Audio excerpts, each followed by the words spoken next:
What up, YouTube Live? Oh man, is it just me or is it hot in here? Holy crap! Whew. Okay, uh, this is gonna be a pretty short episode of this weekly show because I will not be discussing the entertainment news that happened this past week as we always do. I'll be giving you my annual lists of top 10 best movies of the year, top 10 worst movies of the year. Um, top 10 performances, actors and actresses, and top 10 most anticipated movies in 2019. Mm, excuse me. Whew. By the way, I also have a quick public service announcement, if you will, or PSA at the end of this episode or nearing the end of it. But I won't tell you what that is yet until we get there. Let me just put on my social media here that I am now live. Um, eh, I think we are good here. I'm now live at youtube.com/ramascreen1 on the social media. Oh man, this has been quite the busy weekend. Freaking Chilling Adventures of Sabrina Winter's Tale was on, and then the new Titans show was on, of course, the Titans episode, and then freaking Fuller House season 4. Holy crap! I was just like, I don't know, man. That was so many things to watch. I'm reminded of that old that internet meme where that one lady says, "Ain't got no time for that." So many things to binge watch. All right. Okay, so I posted it here. All right. All right, so let's go. Top 10 best movies of 2018. Oof. Let me get this microphone ready. There you go. The list includes, let's go with like from 10 to 1. 1 being the best of the best. 1 being the top number 1 favorite movie of the year. At least in my book. Number 10, Alfonso Cuarón's drama Roma. Now, Roma just came out also on Netflix and in select theaters this past couple of weeks. One of the most beautiful movies of the year. Very uh, deeply moving, deeply affecting, and oh man, it's the cinematography is amazing. And I've seen movies about women before or the strength of a woman, but nothing. Uh, they were never told in a very impactful way as what Roma did. It's so powerful in its simplicity. That's the only way I can put it. So if you haven't checked out Roma, please do so. That's number 10. Number 9 is Bohemian Rhapsody, which has been nominated for Golden Globe for Best Picture Drama. Of course, it's a biopic movie about the music band Queen, and the center of the story, of course, is Freddie Mercury, played by uh, uh, amazingly performed by Rami Malek. So Bohemian Rhapsody opened in wide release this past November, so I'm sure many of you have watched it. That is number 9 on my list of top 10 best movies of the year. Number 8 is The Favorite. Oh my god, The Favorite is awesome.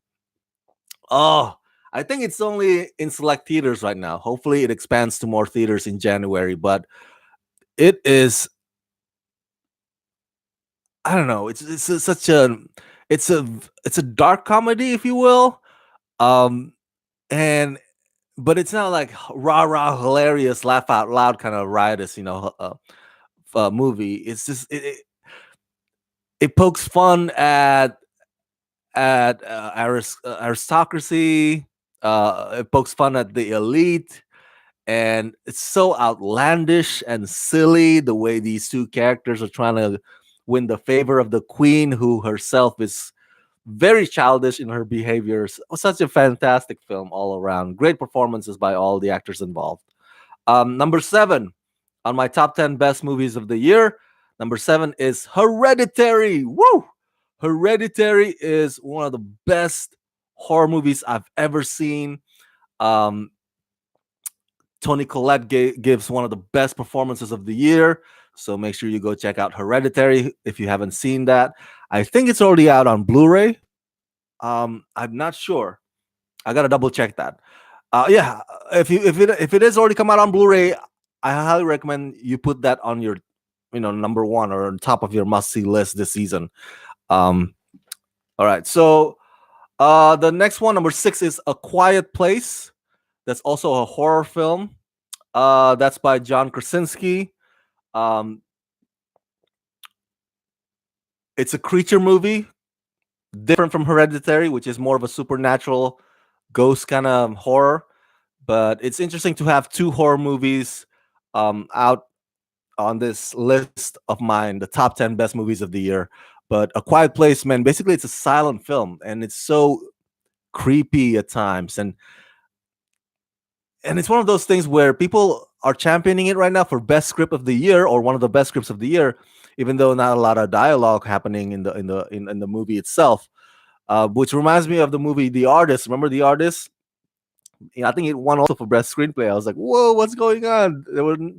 It was a silent film, but it just there's more to it than just about the dialogue. It's just such a well structured story. Number 5, top 10 best movies of the year is Eighth Grade.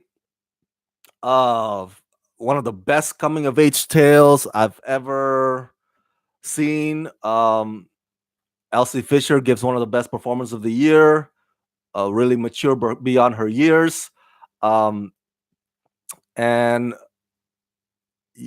Bo Burnham's tackling the that period of a woman's life, in the eighth grade. He tackles it in such an honest, genuine, not pretentious way. So I love that. So eighth grade is number 5 on my list. Number 4 on my list is Spider-Man Into the Spider-Verse. Woohoo! Spider-Man Into the Spider-Verse. Man, that is, as my friend says, it's a game changer. It's an animated movie unlike anything you've ever seen. It blows Incredibles 2 and Ralph Breaks the Internet out of the water. And the story, everything about Spider-Man Into the Spider-Verse, from the story standpoint, the animation standpoint, from the character development, everything about it is solid.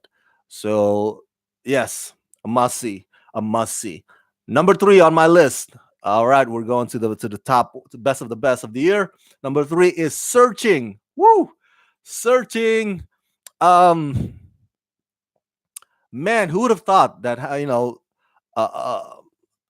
having that format where the story is told through computer screens and cameras, because we already had 2 unfriended movies that were not that great. The whole screen life method thing that they use, but the power of Searching is in the story. It's a mystery, it's a puzzle thing, where things get revealed as you peel the layers more and more.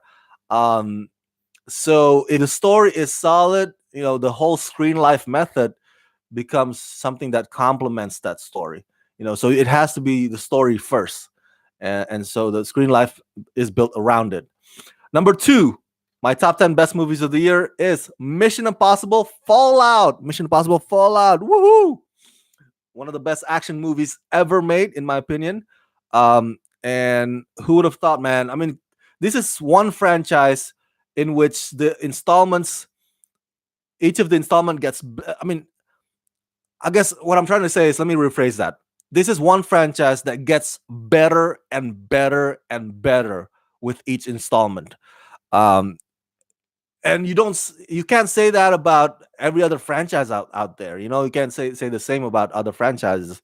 But this is a rare thing where just like, I don't know, somehow they always find a way to make it more exciting and more thrilling with each installment, and it just blows my mind. And number 1, top 10 best movie, the number 1 top best movie of the year in my top 10 best list is Green Book, woo woo, Green Book, starring Viggo Mortensen and Marshall Ali. It's a drama slash comedy based on a true story, and it's a friendship tale. It's heartwarming. It's profound. It's funny. It's what do you call that? Eye opening, and it's relevant. It's very timely. It's just everything about this film. It's not, if you come across the ad or the poster board, you probably or the billboard, you probably would think of it as just another feel good film.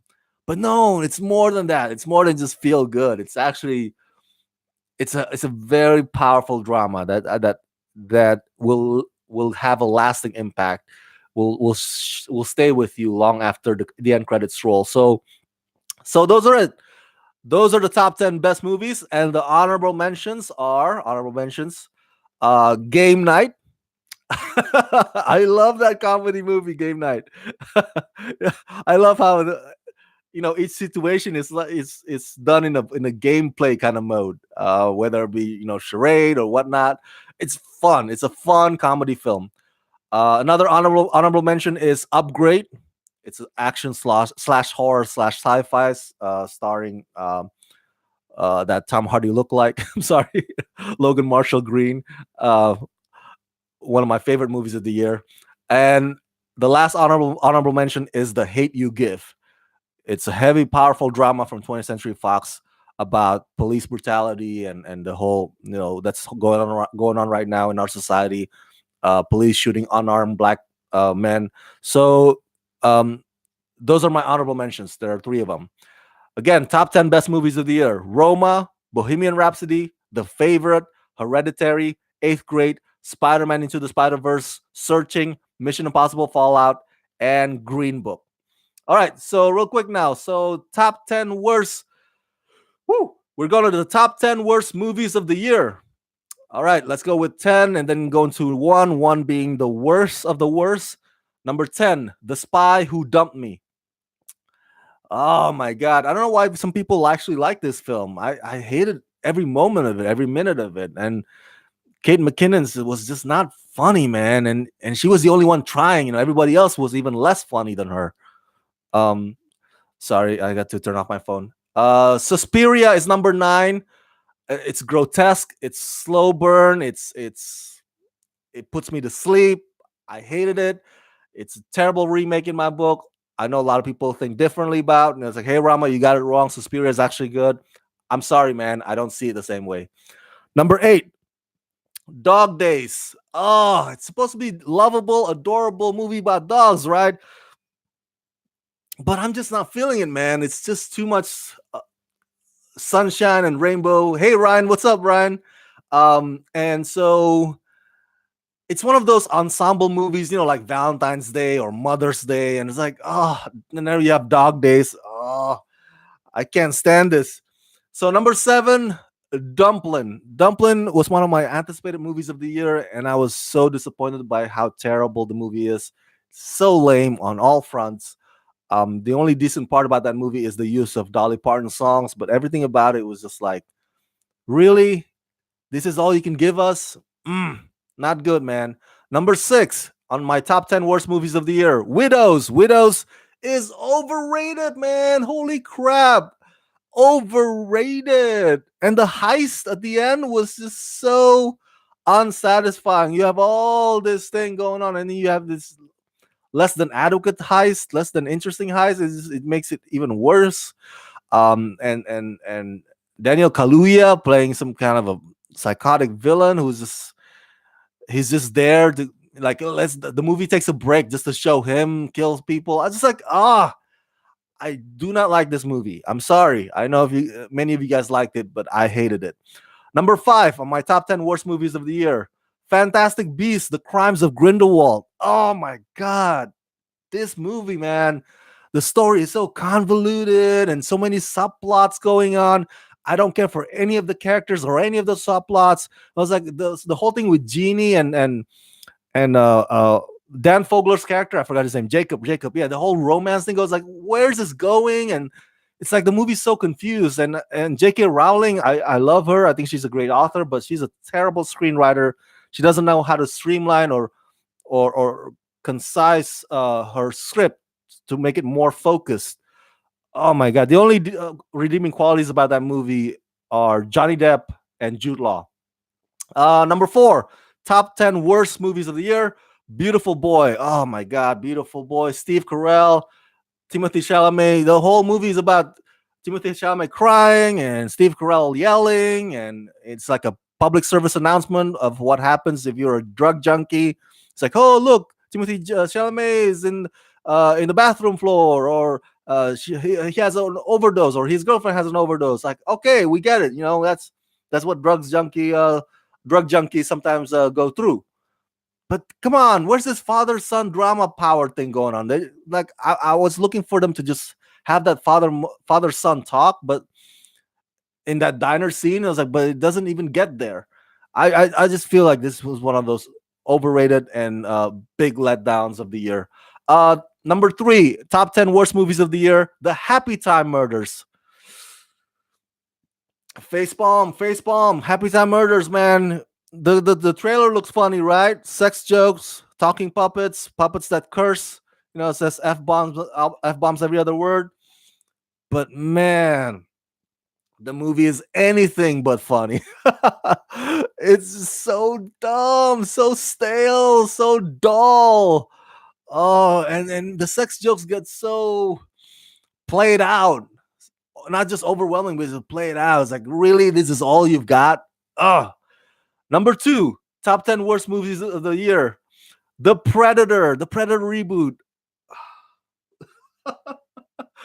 Why Shane Black? Why do you butcher your own? I mean, you showed up in the first Predator movie, right, back in the 80s. That was awesome. You know, you're supposed to have that connection because you're part of the legacy. You're supposed to, like, oh, I know this, you know, because I was part of it. I got this, man. I got this. But no, you dropped the ball, man. You fumbled. What the hell? This is just a terrible Predator installment. Um, yeah, the story was, I don't even know. It's such a mess, and you know, and the part of the appeal of this franchise is Predator hunting down the characters. You know, that's what he does. But even that part was not done in a hardcore badass way. Instead, it comes across cheesy and full of jokes that don't land. It's like the characters always trying to be funny. I was like, what? And then freaking Thomas Jane with his I was like, what is going on here? You used to be Punisher. It's just like, it's so weird, man. I hate this movie. Predator is a shit show. Number one, number one in my top 10 worst movies of the year list is Mile 22. Mile 22, starring Mark Wahlberg. Oh my god, it's horrible. Such a terrible film. I don't know what happened, man. Peter Berg and Mark Wahlberg, sometimes they hit gold, right? Sometimes, like, I like Deepwater Horizon, I like The Lone Survivor. You know, Patriot Day is all right, but it's not bad. But Mile 22, man, it's just like they don't know how to make an action thriller. Like, this is like the work of an amateur filmmaker, or a first time, you know, like, oh my god, let's put explosions here, let's put the fight scenes here, and we won't tell the audience or show the audiences what this is about. It's like a bad mixture of The Raid and some other movie that I oh that movie with Bruce Willis, I think it's called 8 Blocks. I can't remember at the top of my head right now, but it's a bad mixture. It's a bad remix of those two, and it's just like, what is going on?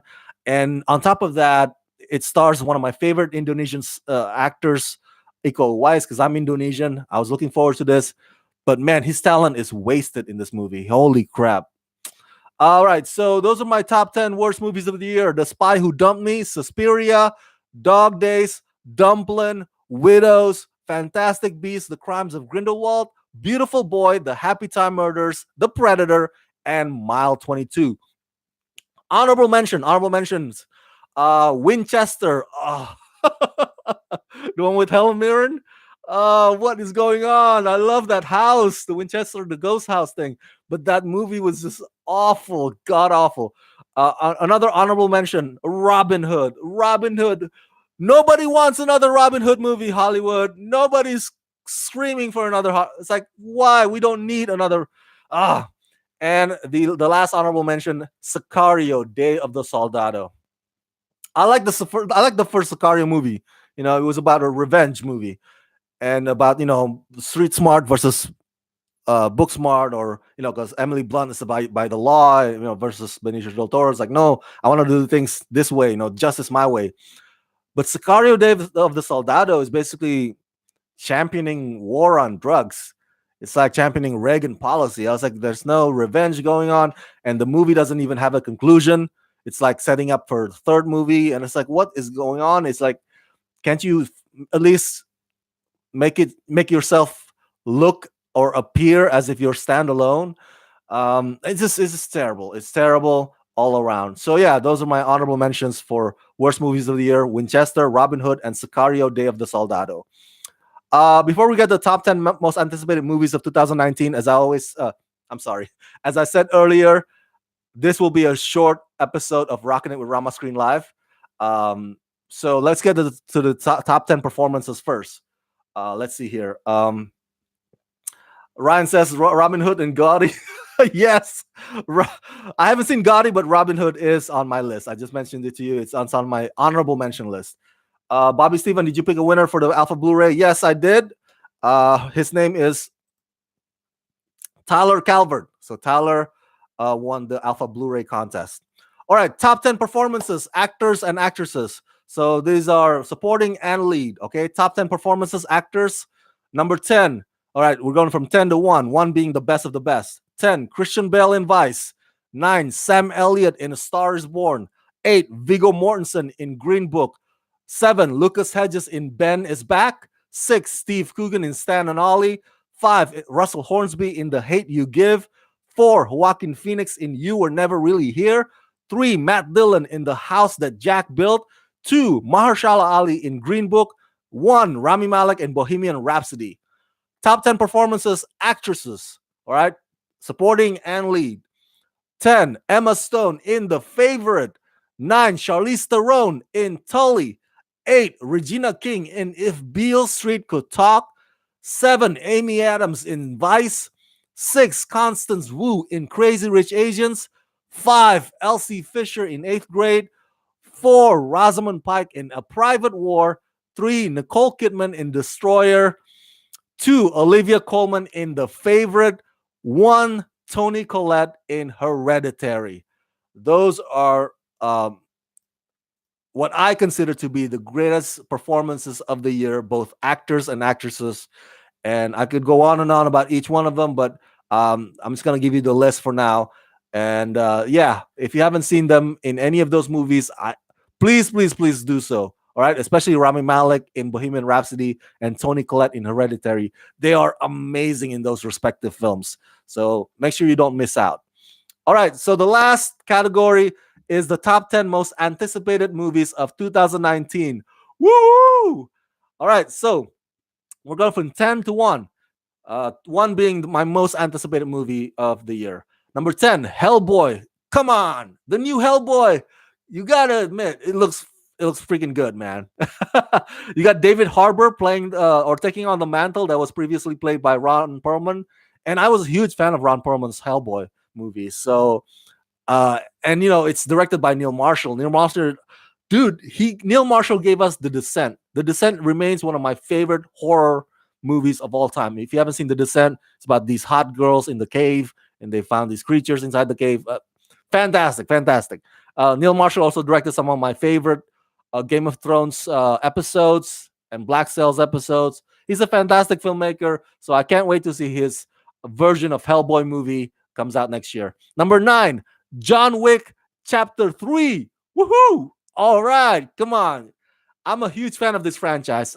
I gotta hand it to you. The second one was a bit too long, but that was because the story went global. Remember that? They expanded the story to just more than just that one region, and that's how it is with sequels. Sometimes they go global in sequels. So we'll see what they do with the third chapter. I can't wait. I love that set photo that came out. I think that got leaked online of Keanu Reeves riding a horse, shooting at the bad guy. Such so great. And I love the fighting styles in this film. Hand to hand combat with guns. It's fantastic. Number 8, the New Mutants. The New Mutants. Of course, it's an X-Men installment that was supposed to be released this past year, but it got pushed back to next year. And it's fascinating. It's gonna focus on the lesser known mutants. Not the we've gone through Mystique and Professor Charles many times, right? So it's like, all right, let's get to the second tier ones. So this is about, if you've seen the teaser for this, it looks like One Flew Over the Cuckoo's Nest. There's Wolfsman, there's Magic, there's, again, lesser known X-Men characters, and I can't wait. And I hear that it's gonna be rated R, so that's gonna be awesome. Number 7, my top 10 most anticipated movies of 2019, Rocket Man, based on the true life of Elton John. Of course, the movie itself is gonna be fantasized a little bit. You've seen the trailer where everybody's floating, so. And Taron Egerton looks the part, man. Taron Egerton's he's gonna be for 2019 what Rami Malek is for 2018. If the stars align, we'll see. Number 6 in my top 10 most anticipated movies of 2019, The Lion King. The Lion King. Now, Rama, there's also 2 other live action Disney movies next year. Yes, Dumbo and Aladdin. But I picked The Lion King because Dumbo and Aladdin, yeah, I wasn't too impressed by the trailers for those two. But The Lion King, I'm a huge fan of John Favreau's The Jungle Book movie in 2016. So I can't wait what he will do in with this technology, right? The whole photorealism that makes every animal look like real animals. So we'll see the rendition for this one of the most beloved classic animated movies of all time. Number 5 in my top 10 most anticipated movies of 2019, Once Upon a Time in Hollywood, Quentin Tarantino's latest installment, based around the Manson murders. Oh my God, Margot Robbie, Leonardo DiCaprio, Brad Pitt. It's gonna be great. It's gonna be great. Tarantino is a great storyteller. Nobody writes like Tarantino. He writes dialogues like a maestro. So I can't wait. Number 4 in my top 10 most anticipated movies of 2019 is Captain Marvel. Captain Marvel starring Brie Larson. Oh, yes. Oh, man. Did you see that new trailer that came out? Damn. Looks so good. Looks so freaking good. I don't know what else to say. I can't wait. For Kree and Skrull and for younger Nick Fury and the whole shebang. Count me in. Number 3 in my top 10 most anticipated movies of 2019 is Star Wars Episode 9. Mainly because this is going to be the closing or the final chapter of the Skywalker saga. It's long overdue. They've stretched this Skywalker saga for too long, man. It's like let's put an end to it. Let's close it. Let's put a red ribbon on it, good knot tied up. Let's finish it. And J.J. Abrams is going to be handling this one, and we'll see how he closes the chapter of the Skywalker saga before we get to the next, movie franchise about Star Wars that Rian Johnson is planning, and I think the Game of Thrones guys are also planning. David Benioff. So. Yeah, can't wait. Definitely, you have to put Star Wars in that list. Number 2, Toy Story 4. Toy Story 4, come on. You gotta admit, this is one franchise that manages to make you cry every time. Come on. So when you go to watch Toy Story 4, make sure you bring Kleenex, okay? Because tears gonna be falling like waterfall. You know it. Number 1, my most anticipated movie of 2019 is Avengers Endgame. Of course. Yoo-hoo! Avengers Endgame. Come on. Need I say more? Need I say more? Does it need a reason or an excuse for it to be on the top of the list? You might say, "Hey, Rama, what about Shazam, or what about Lego Chapter 2?" Yeah. I'm anticipating those too. Lego 2, Lego Movie 2, Shazam, and Spider-Man: Far From Home. So they're gonna be, if you expand my list to like top 20 or something, they'll probably be there. They'll be in number 16 or 15, what have you. But I'm just giving you I'm giving you my top 10. So again, top 10 most anticipated movies of 2019 are Hellboy, John Wick Chapter 3, The New Mutants, Rocketman, Lion King, Once Upon a Time in Hollywood, Captain Marvel, Star Wars Episode 9, Toy Story 4, and Avengers Endgame. So that's it. Those are my lists. People have been telling me, "Hey Rama, when are you gonna unleash your list?" There it is. There you go. Here are my lists. If you have any question about this, or if you think, hey Rama, that movie should not have been on that list, you should have put this other movie instead, let me know your thoughts in the comment section below, your suggestion. If I miss out on some things that you think should have been included, either the performances or anticipated, or top 10 best or top 10 worst, what have you. Let me know let me know your thoughts or suggestions in the comment section below, as always. That's it. That's the very short episode of this weekly show, Rocking It with Rama Screen Live. Sorry I can't be commenting too long today. I got a lot of chores that I have to take care of before the sun goes down on the Pacific coast, on the Pacific time zone. So for all of you out there that just joined in or tuned in, thank you so much for tuning in. And as always, you can watch Rockin' It with Rama Screen Live every Sunday at 3 p.m. live at youtube.com/ramascreen1. Make sure you subscribe to the channel. And if you can help support the channel, please do so at patreon.com/ramascreen. Let's rock this.